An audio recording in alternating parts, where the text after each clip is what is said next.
أعوذ بالله من الشيطان الرجيم بسم الله الرحمن الرحيم السلام عليكم ورحمة الله وبركاته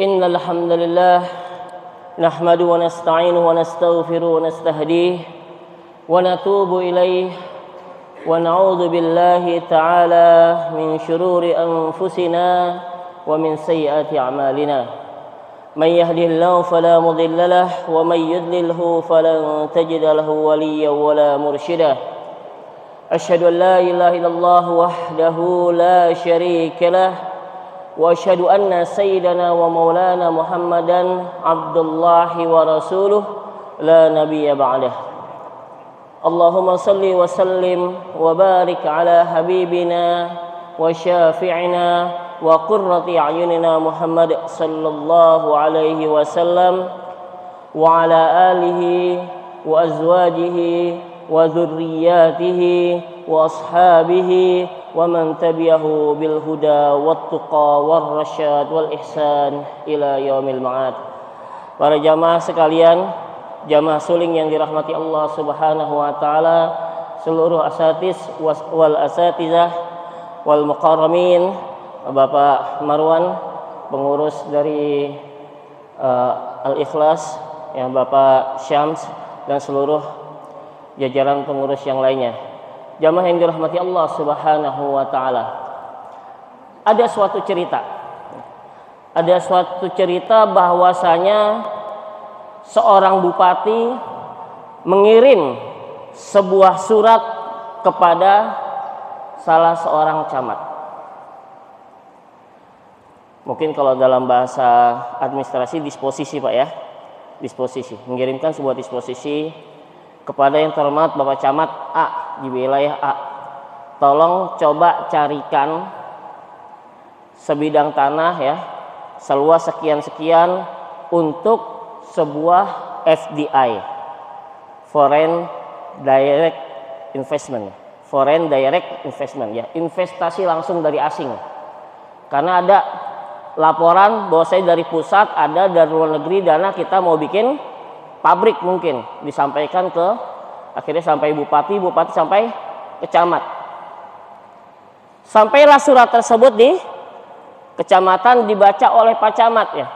Mungkin karena Pak Camat ini sebelumnya tidak pernah merasakan mendapatkan sebuah disposisi, mendapatkan surat langsung dari Pak Bupati tersebut ya.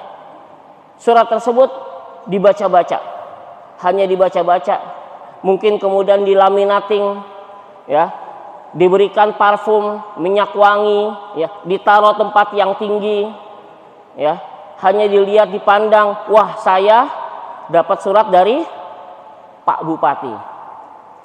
Akhirnya suatu masa Bupati manggil, nanya kepada Bapak Camat, wahai Bapak Camat, apakah permintaan yang saya sampaikan dalam surat tersebut sudah Bapak laksanakan? Oh Pak Bupati, terima kasih banyak, surat Bapak sudah saya terima, sudah saya baca, saya sudah pahami, dan bahkan saya berikan parfum, berikan minyak wangi, saya taruh tempat yang tinggi, mungkin saya kasih figura. Tapi perintah saya sudah dikerjakan belum? Belum. Berarti apa? Sama juga bohong. Begitupun juga dengan perintah yang telah Allah Subhanahu wa taala sampaikan kepada kita. Wa nunazzilu minal Qur'an ma huwa syifaa'un wa rahmatul lil mu'minin. Begitupun Allah Subhanahu wa taala menurunkan Al-Qur'an untuk menjadi syifa, untuk menjadi penyembuh jiwa, untuk menjadi hudal lil muttaqin. Satu-satunya kitab suci yang Allah Subhanahu wa taala turunkan, dan bahkan sudah digaranti, sudah diberikan jaminan sejak awal mula pembukaan di dalam Al-Quran, Zalikal kitabu la raiba fih hudal lil muttaqin. Menjadi petunjuk untuk orang-orang yang bertakwa. Berapa banyak mungkin kita di dalam hidup ya, mengalami persoalan-persoalan kehidupan. Ibaratnya hudan, petunjuk ini seperti kalau kita jalan di ya, kendaraan umum ya, di lalu lintas ya, perjalanan, ada yang namanya proboden, ada yang namanya lampu merah ya, ada berbagai macam larangan-larangan ya, ada petunjuk-petunjuk ya. Kalau kita ke sini jalannya ke kanan, ke kiri atau lurus, ada satu jalur ya, proboden, jangan ditabrak, jangan dilanggar, jangan dilewati, ada lampu merah, tunggu, sabar, nunggu hijau. Berapa banyak mungkin kita mengalami persoalan-persoalan dalam kehidupan kita karena kita melanggar, karena kita menabrak proboden-proboden yang telah Allah Subhanahu wa taala turunkan, catatkan, tuliskan di dalam Al-Qur'an. Sehingga Al-Qur'an apa? Bukan cuma hanya sekedar untuk dibaca-baca, bukan cuma sekedar untuk ditilawah-tilawahkan, dimusabakoh-musabakoh, ditafid-tafidkan, akan tetapi tujuan paling utama di dalam Al-Qur'an adalah untuk dipraktekkan. Bagaimana? Untuk dipraktekkan. Ini ada satu ya. Ada satu kisah bagaimana kita bisa mempraktekkan di dalam Al-Qur'an. Banyak sekali proboden-proboden, banyak sekali larangan-larangan yang bahkan kita langgar. Contoh dalam Al-Quran disebutkan, wala ta'kulu amwalakum bainakum bil batil. Janganlah kalian makan harta diantara sesama kalian dengan cara yang batil. Mungkin kita udah doa, kita udah meminta, udah bahkan sampai sujud-sujud ya. Kenapa kok doa nggak bisa dikabul-kabul? Nggak dikabul-kabul. Kata baginda Rasulullah Sallallahu Alaihi Wasallam, ya, famal basuhu haram, ya, fat'amuhu haram, ya, makan minumnya pakaiannya haram, anna yustajabu du'ahu. Bagaimana mungkin doanya bisa mungkin akan diijabah, dikabulkan? Sehingga untuk bisa dapat menjalani kehidupan ini dengan nyaman, dengan damai, dengan tentram, ayo ikuti rambu-rambu yang telah digariskan oleh Al-Quran dari Allah Subhanahu wa Ta'ala. Ya. Salah satu contoh lagi bagaimana kita bisa dapat mempraktekkan kehidupan. Ya. Mungkin kita di sini banyak yang kerja ya, pontang-panting, ya, banting tulang, ya. Ada yang mungkin kalau sampai di Jakarta ya, pergi pagi, bukan pulang petang lagi, pulang malam, ya, bahkan sebelum subuh, ya, ibaratnya berangkat sebelum matahari terbit, pulang matahari udah terbenam. Mengatakan rezeki kalau tidak dicari nggak bisa dapat, pontang-panting sana kemari, ya. Tapi ada suatu cara bagaimana Allah Subhanahu Wa Taala memberikan, ya. Ini mungkin kalau dalam istilah nanti silakan bisa dicari internet ya, Ami Habib ya. Namanya magnet rezeki. Bagaimana Allah Subhanahu wa taala menggariskan di dalam Al-Qur'an tentang permasalahan rezeki. Istilahnya tanpa harus banting tulang, pontang-panting, capek sana kemari, ada satu petunjuk hidup yang bisa dapat kita praktekkan sehingga rezeki bisa datang dengan sendirinya. Kita menjadikan diri kita sebagai magnet untuk rezeki. Kullama dakhala Zakaria al-mihrab wajada indaha rizqa. Ya. Setiap Nabi Zakaria masuk ke dalam suatu mihrab, yang mana di dalam mihrab tersebut ada Sayyidah Maryam. Ya, kita tahu Sayyidah Maryam adalah seorang yang sangat taat. Kerjanya sehari-hari cuma apa? Cuma beribadah di Baitul Maqdis. Ya, ada suatu tempat yang memang dibuatkan khusus untuk beribadah. Setiap masuk, kok ada makanan, padahal satu-satunya kunci untuk ke tempat Sayyidah Maryam itu dipegang sama Nabi Zakaria. Kemudian ditanya, ya Maryam, ya, wahai Maryam, anna laki hadza, dari mana makanan ini bisa ada? Padahal zaman dulu nggak ada yang namanya GoFood, nggak ada yang namanya GrabFood, ya, nggak pernah mesen online. Tapi kok bisa ada? Qalat huwa min indillahi yarzuqu may yasha'u bighairi hisab. Kata Sayyidah Maryam, kalau memang begitu wahai, ya, ini kan pamannya, Pak D-nya atau Pak L-nya gitu kan. Ini tidak lain dan tidak bukan, ini Allah turunkan langsung. Ya. Kita lihat di dalam Al-Qur'an ada beberapa kejadian-kejadian memang Allah Subhanahu wa taala turunkan langsung makanan dari langit. Seperti kisahnya Nabi Musa beserta Bani Israel. Allah turunkan apa? Mannawa salwa. Kemudian Nabi Isa beserta kaum Hawariyin, Rabbana anzil alaina ma'idatan minas sama. Wahai Allah, turunkan kepada kami langsung makanan dari langit. Jadi Allah Subhanahu wa taala memang kirimkan bagaimana petunjuk-petunjuk, dan Allah memberikan rezeki bighairi hisab. Ini satu terakhir saya berikan suatu contoh, ya. Bagaimana kita bisa dapat rezeki tanpa harus pontang-panting, ya. Peras keringat, banting tulang, ada caranya, ada petunjuknya yang disampaikan oleh Allah Subhanahu wa taala dalam Al-Qur'an dan bahkan sudah terpraktekkan dalam kehidupan nyata. Ada suatu kisah, ini salah seorang guru dan muridnya. Gurunya bernama Imam Malik, muridnya bernama Imam Asy-Syafi'i. Ya. Imam Syafi'i bertanya sama gurunya, ya, sangat getol. Wahai guru, ini permasalahan rezeki bagaimana? Orang tidak pernah mungkin bisa akan mendapatkan rezeki kecuali dia bergerak, kecuali dia berusaha, kecuali dia keluar. Kata Imam Malik, enggak. Kata Imam Malik, Allah memberikan rezeki kepada siapapun, ya. Wa fis samai rizqukum wa ma tu'adun. Ya. Dan rezeki kamu ada di langit dan sudah dijaminkan masing-masing dari kita rezekinya seperti apa dan bagaimana.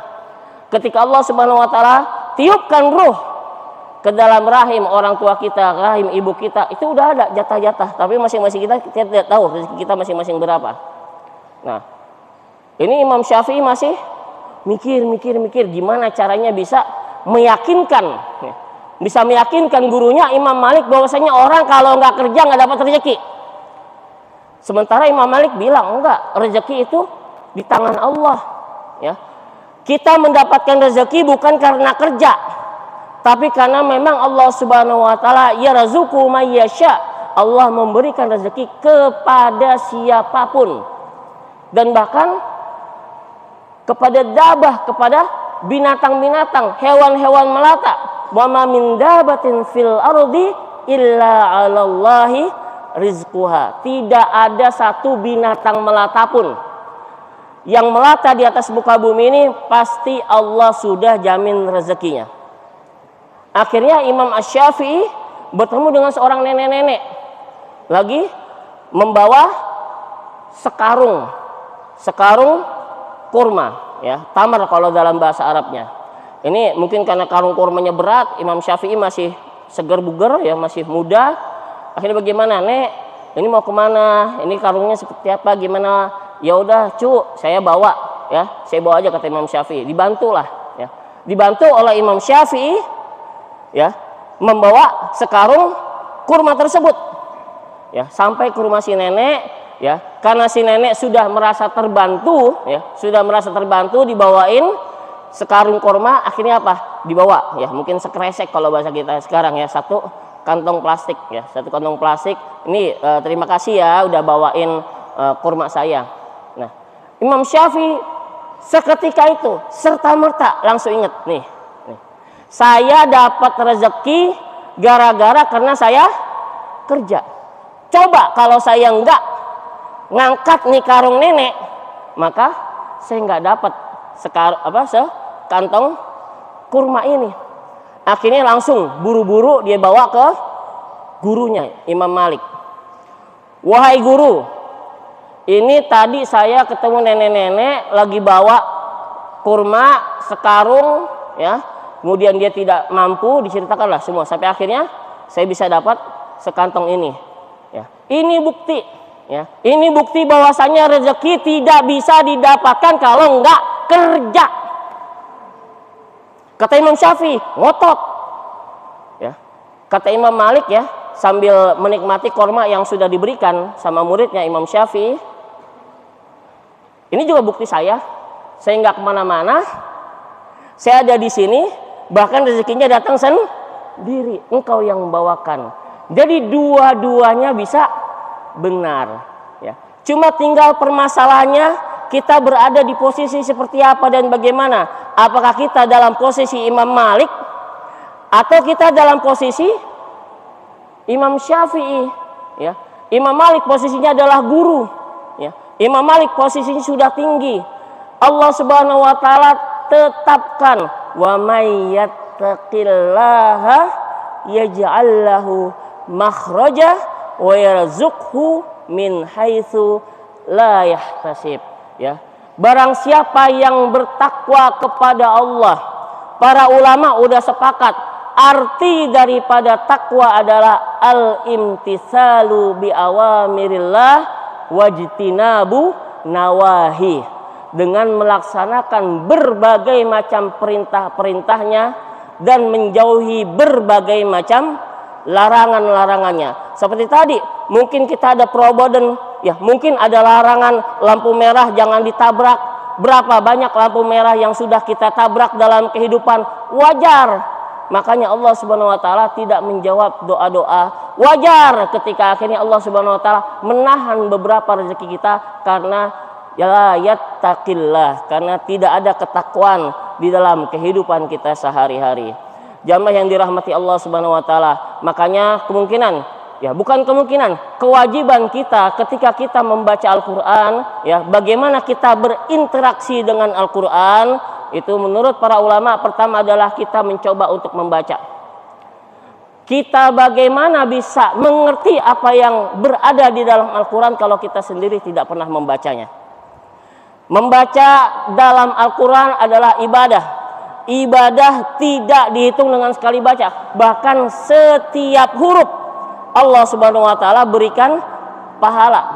Dalam sebuah hadis, alif lam mim itu alif satu huruf, lam satu huruf, mim satu huruf, dan likulli harfin likulli hasanatin bi asyri amsalia. Setiap suatu kebaikan dinilai ganjarannya 10 kali lipat.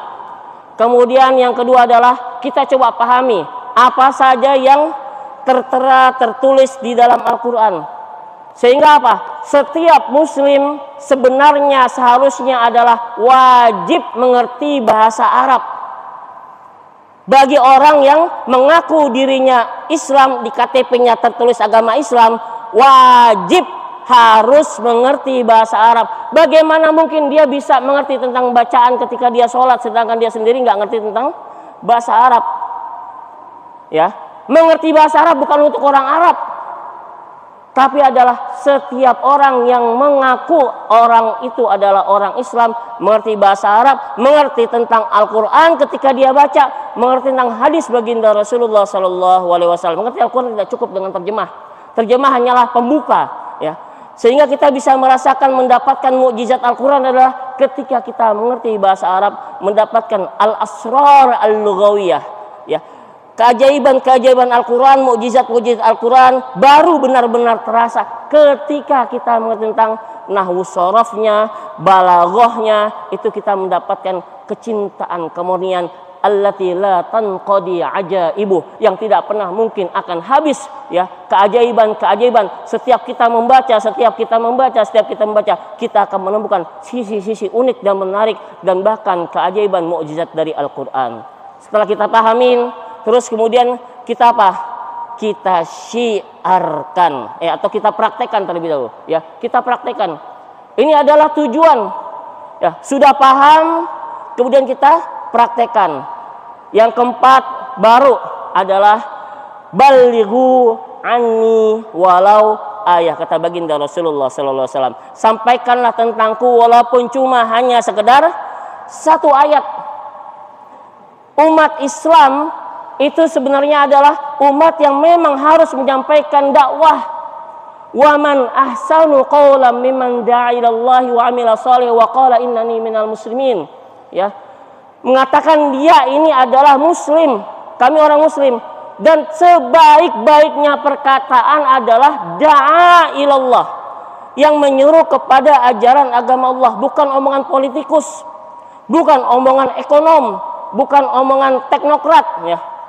Para ulama-ulama terdahulu ada yang politikus, ada yang ekonom, ada yang teknokrat, tapi mereka sudah selesai terlebih dahulu tentang pemahaman Al-Quran, tentang pemahaman hadis, tentang pemahaman fikih, tentang pemahaman akidah, udah selesai.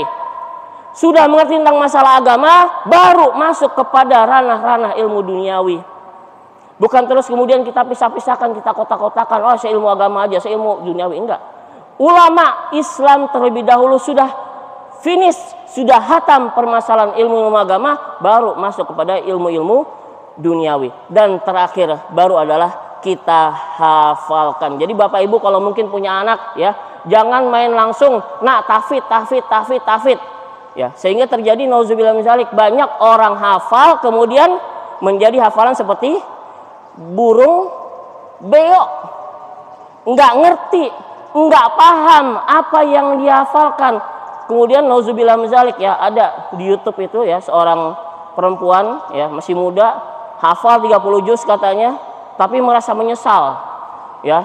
Dia nggak ngerti tentang apa yang dia hafalkan karena dari kecil sama orang tuanya cuma disuruh tahfidz tapi nggak ngerti ya. Nauzubillah min dzalik, ini menjadi suatu aib mungkin bagi dirinya sendiri, bagi kita semua. Coba Al-Qur'an diturunkan untuk diamalkan,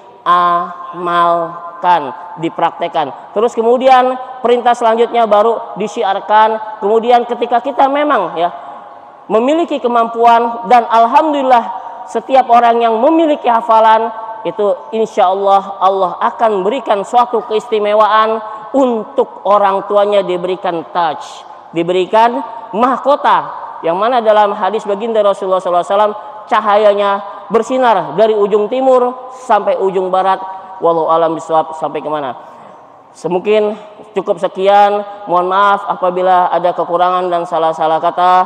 Sama-sama kita tutup dengan kafaratul majelis. Subhanakallahumma wa bihamdika nasyhadu an la ilaha illa anta nastaghfiruka wa natubu ilaik. Billahi taufik wal hidayah war ridha wal inayah. Wallahu muwafiqun ila aqwamit thariq. Nasrun minallah wa fathun qarib. Assalamualaikum warahmatullahi wabarakatuh.